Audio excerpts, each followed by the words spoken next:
number 4. Please join us here at the front of the stage. You know what, number 4? Please select one your question. All right. Please unravel it for us. All right, so let me not read. All right, I'll do us the honors. Here is your question. Are you ready? Just breathe, relax, and compose yourself. How would you use your voice and influence if you win the crown tonight? Once again, paano mo gagamitin ang iyong boses at impluensya kung ikaw ang magwawagi ngayong gabi? As a Ginoong Pasigueño, I am not here just to wear the crown, but to carry it with purpose. I want to be a role model of responsibility, someone who uplifts others, and a role model, not just in appearance, but also in actions and values. After all, winning this title isn't just about the crown. It is about representing every Pasigueños with integrity, passion, and heart. Thank you.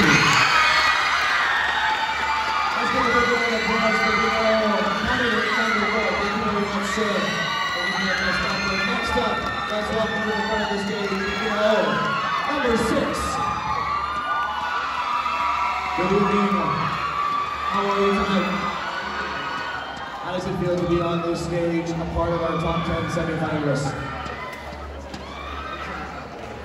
It's nakaka-excite talaga, no? Alright, please choose one question from our fishbowl na wala talagang isda. Alright, let's unravel our question. Ako na lang. Good luck. You know, number 6, so same advice, breathe, relax, and compose yourself. Here is your question. In your own words, what makes Pasig City truly unique compared to other cities in the Philippines? Sa sarili mong pananalita, ano ang nagpapapupod-tangi sa lungsod ng Pasig kumpara sa ibang lungsod sa Pilipinas? Thank you. I think what Pasigueño is unique is we know how to vote wisely. We know how to vote not by popularity but by purpose.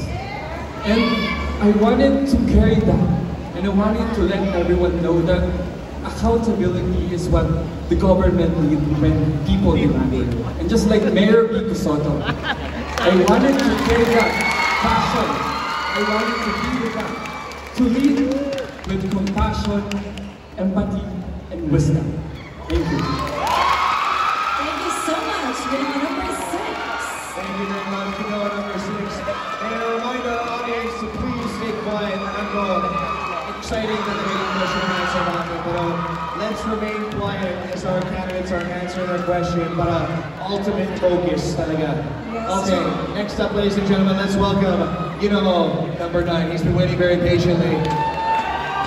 Kumusta? Okay lang yan. Okay, natural lang yan. Sige, alright, Idol, please pick one question from our fishbowl. Okay, ako bahala sa'yo. You know number 9? Thank you. Same advice.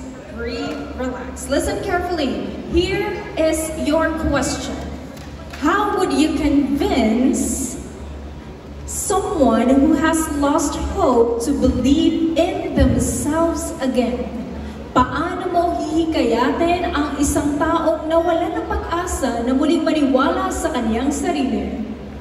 Para sa akin, bilang inyong Ginoong Pasigueño, kakausapin ko ang isang tao na nawalan ng pag-asa sa kanyang sarili. By sasabihin ko, ang pagkakamali or yung failure ay hindi hadlang, kundi ang inyong failure ay isang stepping stone patungkol sa success, patungo sa success. Ang failure ay hindi lagi ito kung saan titigil tayo, kundi ito ang dapat natin laging tatanggapin na hindi lagi natin kailangan titigilan ng ating sarili. Yun lang at maraming salamat. Thank you so much. Number 9. Let's give him a big round of applause. Maraming salamat, number 9. All right, up next we have, number 12. Please join us on the front. Send up supporters now. Let me hear it. All right, you've been waiting patiently. Kumusta naman?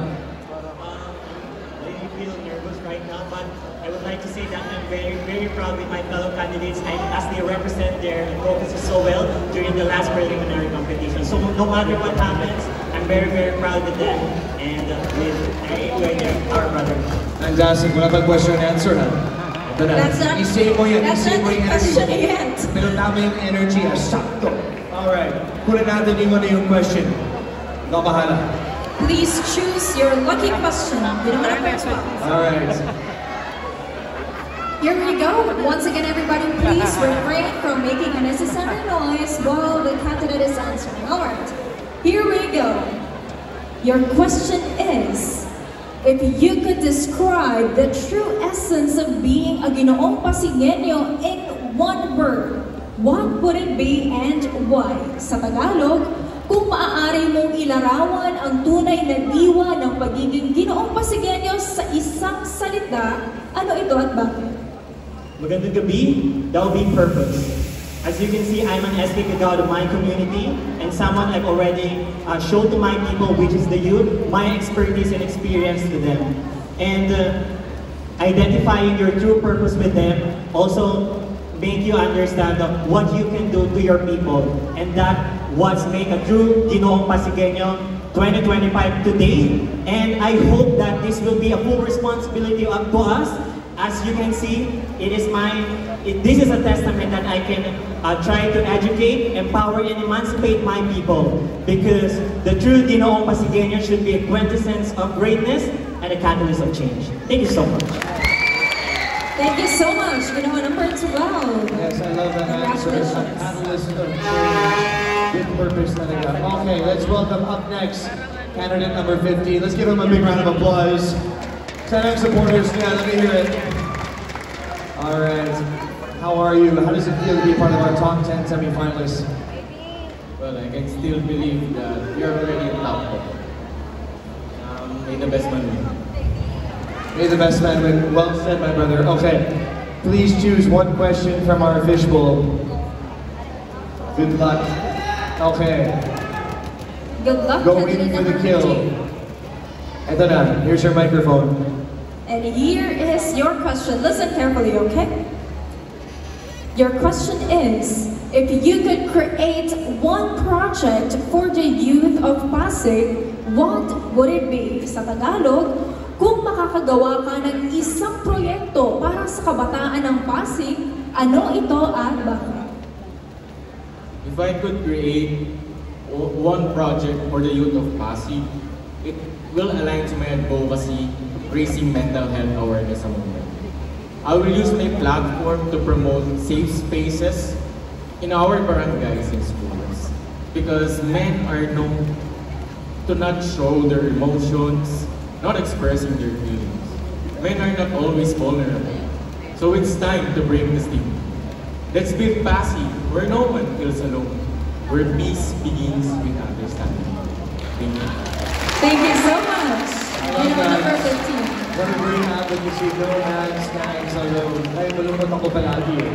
Gusto ko ng supportan. Anyways, mamaya na lang. Let's talk about that later.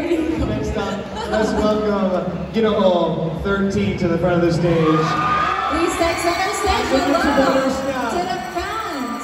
Sobrang ingay. I love Grabe. it. How are you tonight?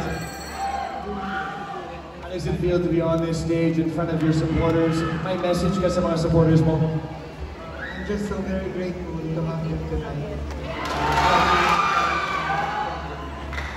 Nandito ba si Mama? Yes, of course. Actually, she's been working abroad for almost 13 years and she went back here in the Philippines just to support me here today. Wow! Saludo po kami sa mga OFW. I love you, Mama. Thank you for joining us Maraming tonight. salamat po sa inyong support. Grabe. Nakaka-proud talaga. Okay. Good luck. Brother, please choose one question from our fishbowl. It's time to make Mama proud. Here we go. Here we go. Listen carefully. Breathe. Here is your question. How do you think pageants like Ginoong Pasigueño help shape better citizens? Sa Tagalog, paano mo sa tingin, ulitin ko, paano sa tingin mo makakatulong ang mga patimpalak tulad ng Ginoong Pasigueño sa paghuhubog ng mas mabubuting mamamayan? Upon joining Ginoong Pasigueño, I understand the fact that this is not just only an organization for us to represent ourselves, but also to celebrate the man's beauty. But this is a very powerful platform for us to really streamline our own advocacy. And this is the best chance for us candidates to empower the certain people, certain organizations that we are fighting for, and that's the real became main beneficiaries of our own advocacy. Just like me, I have been an advocate for youth empowerment focusing on mental health, which I call Empowerment. And I've been doing this for the past 7 years by going to different schools in Pasig City. And if I were to become your Ginoong Pasigueño, I will always continue the job with my passionate heart and become a true embodiment of hope and progress. Thank you so much. Thank you so much, Ginoong number 12. 13, you just made your mock-up plan.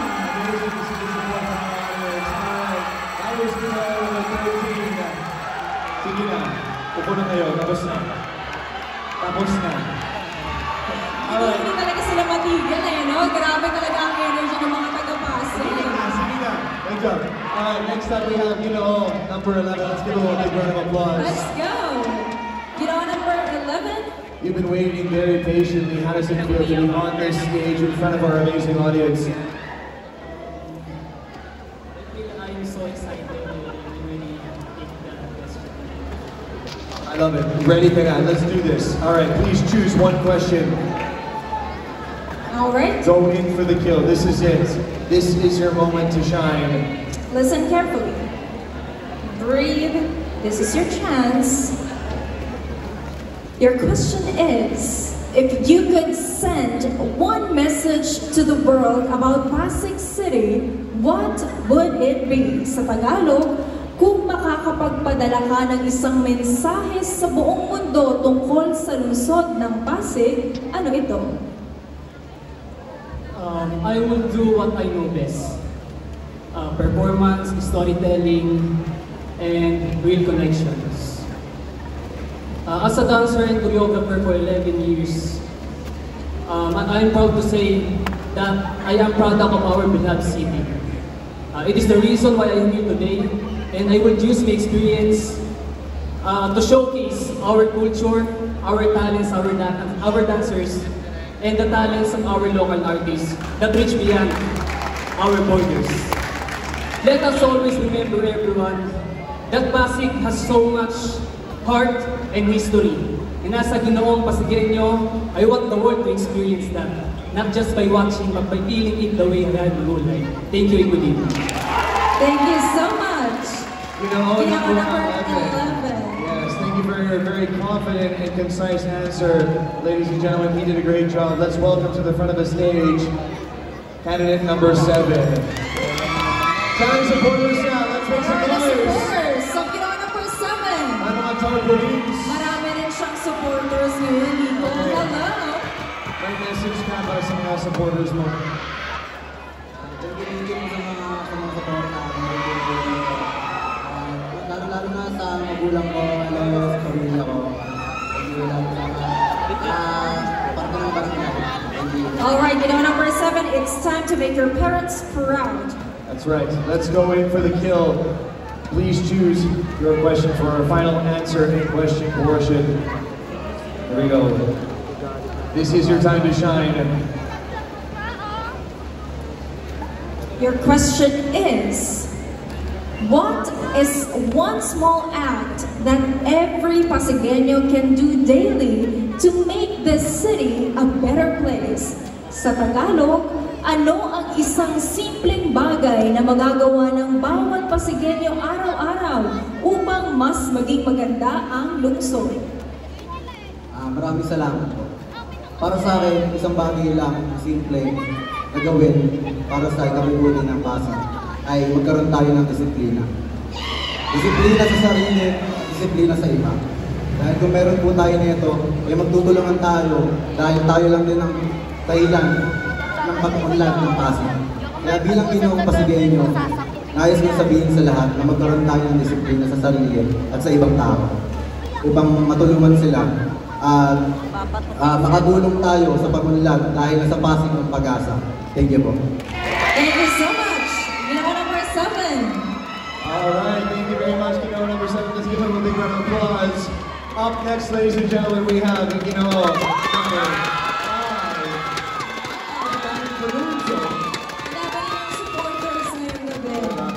Actually, I'm feeling alright tonight. First of all, I would like to greet my family. Most specifically to the board of judges and our hosts. Good evening. Good evening as well. Very well I know said. we're doing great tonight. Are you ready? You ready for a final question and answer? Okay. Well, wala naman choices. But anyways, tuloy tayo. Please choose your final question. Okay. Ladies and gentlemen, he has selected his final question. Time to This is shine. it.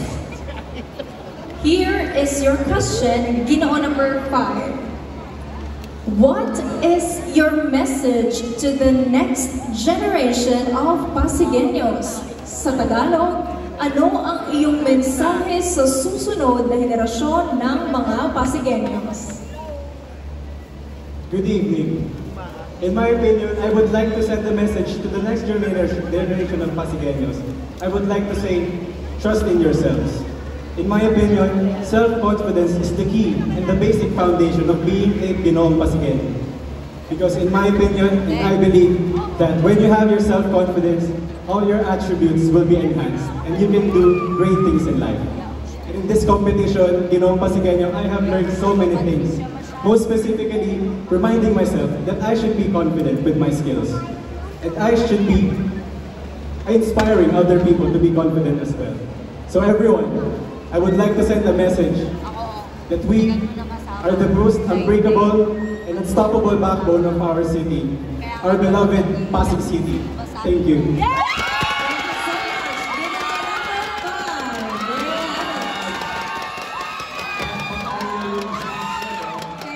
Alright, last but certainly not the least, he's been waiting very patiently. Let us welcome Question ko lang, may yellow pa ba? Hindi pa nadunaw. Alright, how does it feel to be on this stage? You were the last to go, watching all of your fellow candidates answer their question. Do you feel nervous? Do you feel confident? I feel nervous a little bit, but I'm so proud of my co-candidates because I know that they come here with purpose and with their hearts. What a team player. I love to see that. Alright. Your supporters are here. You are confident. It is your time to shine. Please select one question from our special glass bowl that might sparkles. Alright, here we go. Good luck to our last, to answer our top 10 question. Good luck, Here is your question. Listen carefully. What is your personal definition of a modern gentleman? Sa Tagalog, ano ang personal mong definisyon ng isang makabagong Ginoo? Thank you so much for that question. I believe that a modern gentleman is having the courage to stand up, to do what is right. And I believe that a true gentleman respect himself and respect others because I believe that respect builds character and character builds a man. Thank you so much.